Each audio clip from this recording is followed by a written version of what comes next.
Bueno, vamos al trabajo práctico número 3.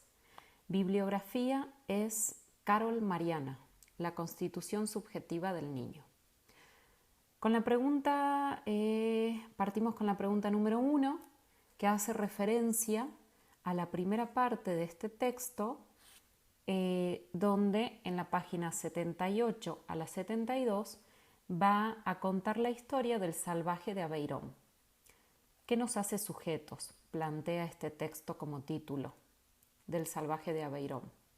Entonces, acá lo que se plantea como pregunta en la número 1 es: ¿qué nos hace sujetos? ¿Qué hace posible la constitución subjetiva? Bueno, entonces, antes de comenzar con la historia del salvaje de Aveirón, vamos a ver aquí que en el texto dice algo muy interesante, que es que dice: no existe un sujeto dado desde los orígenes. Pueden ir pensando en base a todo lo que venimos trabajando del sujeto sujetado a la estructura de un lenguaje, el sujeto constituido y que se constituye a partir de un otro que está también sujetado por la estructura del lenguaje, un otro habitado por el lenguaje. Entonces, no existe un sujeto dado desde los orígenes. El bebé deberá pasar por un complejo proceso para constituir su psiquismo, para transformarse en un sujeto. Bien, entonces, acá también plantea de que la pregunta sobre lo que caracteriza a lo estrictamente humano, sobre lo que nos hace ser algo más que un cuerpo biológico, esto que venimos hablando, es muy antigua, ¿sí? Se lo vienen planteando muchos investigadores, filósofos de la época, de 1700, desde 1800. Entonces resulta que esta pregunta sobre qué es lo que nos hace estrictamente sujetos humanos, sobre qué nos hace ser algo más que un cuerpo biológico, se puede ejemplificar muy bien en el caso de Víctor, que acá se llama el salvaje de Aveirón. El salvaje de Aveirón, y le dan el nombre de Víctor, es un niño que fue encontrado en 1797 en unos bosques de Francia. Entonces imagínense, en esa época encuentran este niño en la selva, en un bosque, donde el niño vivía junto con una manada de lobos, porque eran bosques habitados por lobos, y donde se crió, nació y se crió ahí. Este niño, que le dieron de nombre Víctor, no tuvo contacto jamás con la civilización, con la sociedad, con un otro hablante, con un otro que lo aloje en su deseo y que lo vaya constituyendo y lo vaya, digamos, embebiendo de toda esta estructura del lenguaje. No tuvo un otro que vaya significando sus caras, sus sonrisas, sus enojos, su llanto, su grito. No tuvo un otro que lo vaya introduciendo en el lenguaje hablado, en el lenguaje de la mirada, en el lenguaje del tacto, en el código simbólico, en las reglas. En esto no se hace, esto sí se hace, ahora a dormir, ahora a comer, toca cambiar los pañales, toca ordenar los juguetes, ¿sí? Entonces, es un niño que nunca tuvo contacto con la especie humana. Por lo contrario, se crió y sobrevivió, biológicamente sobrevivió, gracias a que fue alimentado por lobos, por lobas. Dicen que estiman, la hipótesis es que se habría alimentado de una loba en ese momento en el que Víctor nació. Resulta que a Víctor lo encuentran aproximadamente, estiman los investigadores, cuando él tenía una edad entre 12 y 13 años. Algunos plantean 15 años. Entonces era un niño ya en una edad avanzada, ¿sí? Era un puber, se podría decir, puber o adolescente. Acá comienza entonces una gran polémica para diagnosticar qué ocurría con Víctor. ¿Por qué? Porque era un niño que no hablaba, lógicamente. Si nosotros venimos diciendo que hablamos y que nos introducimos en la estructura del lenguaje, en el código, en la función simbólica, gracias a un otro que nos habla primero, entonces, si Víctor no tuvo este otro, lógicamente Víctor no hablaba y no conocía la función simbólica, no conocía la estructura del código, no conocía reglas sociales, no tenía pudor, andaba desnudo, no concebía ni tenía incorporado que se podía andar desnudo en la intimidad y vestido frente a la gente. Víctor no lo tenía, se comportaba de una manera libre, natural, instintiva, animalesca y no manejaba el lenguaje, no hablaba. Entonces, resulta que aquí comienzan a haber dos investigadores puntuales que salen a la luz. Uno es Pinel y el otro es Itard. Por un lado, Pinel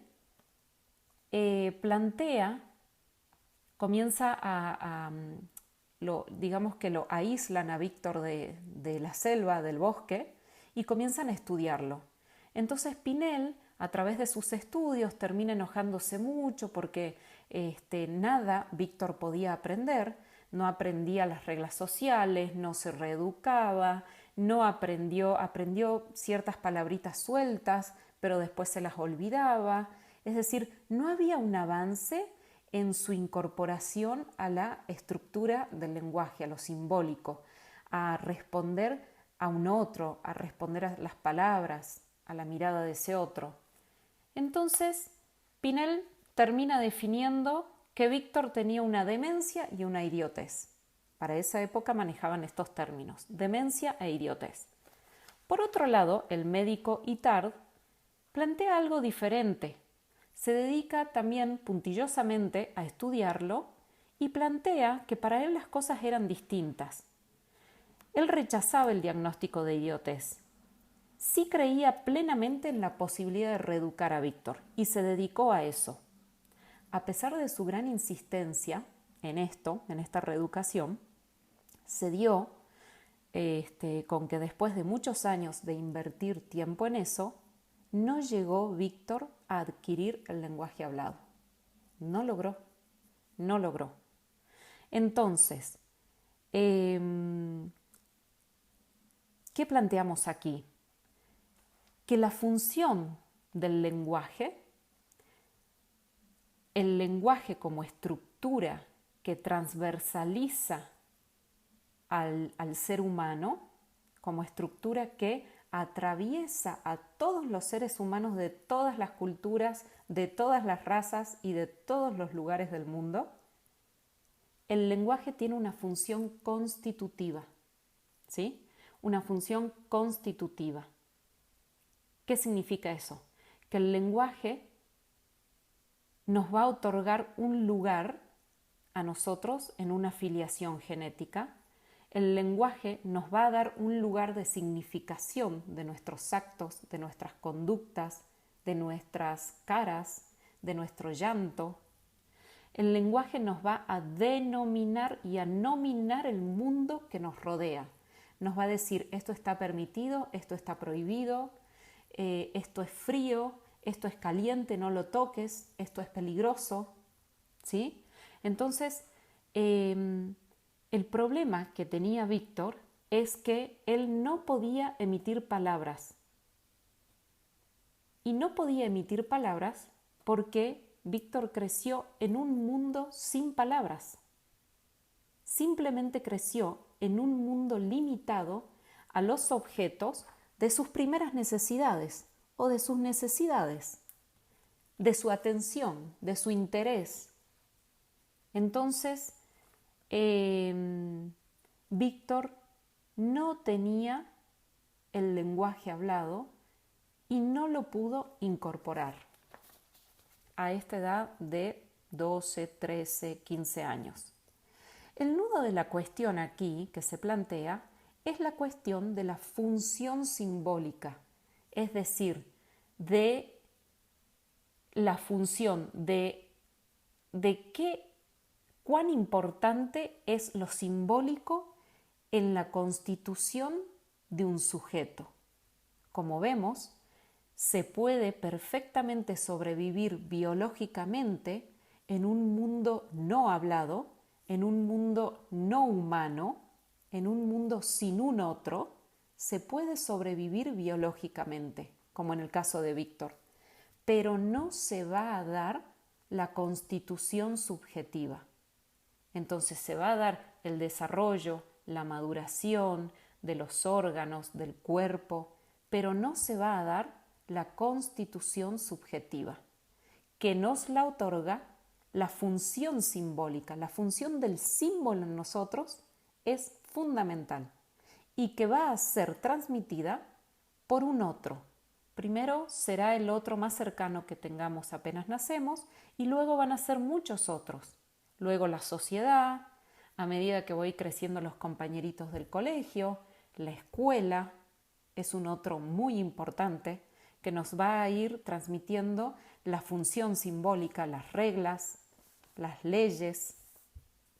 Bien, entonces el médico Itard comprende perfectamente que el problema no es de ninguna manera el mismo que el que plantean los sordos.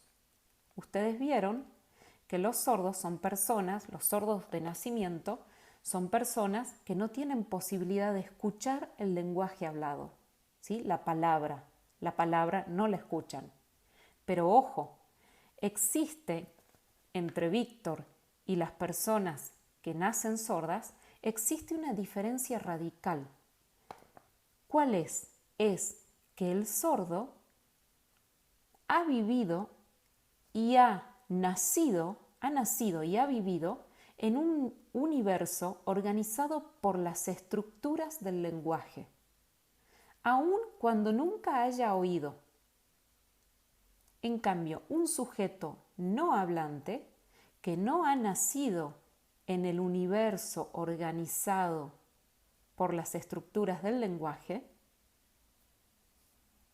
por haber vivido este sujeto no hablante, por haber vivido siempre en el seno de la naturaleza muda, ha quedado su función, su constitución subjetiva sin posibilidades de darse. ¿Sí? Entonces, ¿por qué? Porque ha vivido en la soledad y en el silencio. Ha vivido en una naturaleza muda y no en una naturaleza hablada. Es la naturaleza muda la que no posibilita las condiciones de constitución subjetiva. La falta de una oferta de sentidos, de una historia, de representaciones, de que te cuenten de dónde venís, hacia dónde vas, cómo es tu familia.